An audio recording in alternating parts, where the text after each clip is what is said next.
we're going to look at a specific kind of limits today. We're just going to look at a few of them. But we're going to look at limits as they apply to instantaneous rate of change. We're going to deal with limits in a few different situations. For now, we're going to focus on the ones that are going to help us with the problem we're trying to deal with, which is the tangent line problem. So the limits we're going to deal with instantaneous rate of change are almost always, and by almost always I mean more than 99% of the time, they're going to be removable discontinuities. So we're going to be taking a limit at a removable discontinuity. And we'll go back and we'll look at some of the stuff that we've looked at in the past few days, and we'll see that those places where h was not defined at 0, we can remove that h, and it becomes a well-defined function even at 0. So those are the types of limits we're going to look at. So this is the slide I showed you earlier. This is the definition of the derivative at a point.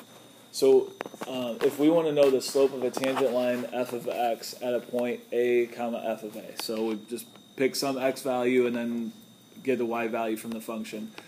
This is going to be our definition here. This is how we find the slope. And we have this difference quotient here that we dealt with yesterday. And then we have this limit. And this limit is telling us that h is getting really close to 0, h being the width of that interval. This limit here is, or this difference quotient here is going to have a removable discontinuity as long as the function is well defined. And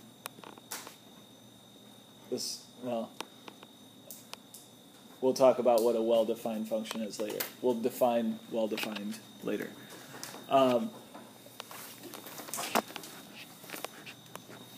Before we get too far into limits, we need to talk about notation and understand the notation. So when we're dealing with limits, we read this as the limit as x approaches c of f of x. And so we have this function here. And what we want to know about this function is what happens as x approaches some value. Usually this is going to be a constant. It could be infinite also. We could be looking at what happens as x approaches infinity. But we want to know what the function is doing, what it's behaving like as we approach some value. And this idea of approaching it is really important.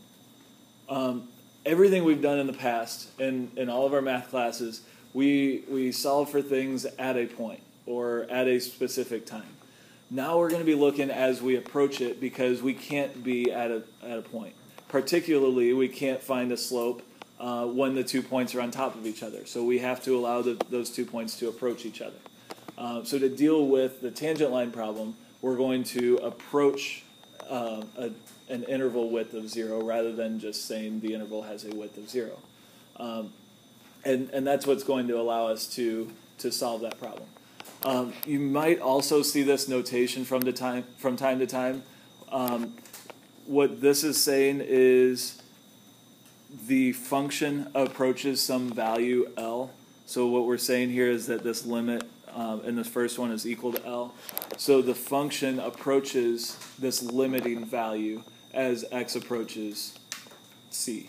And we would put a number in here. So we might say that f of x approaches 7 as x approaches 1 or something like that.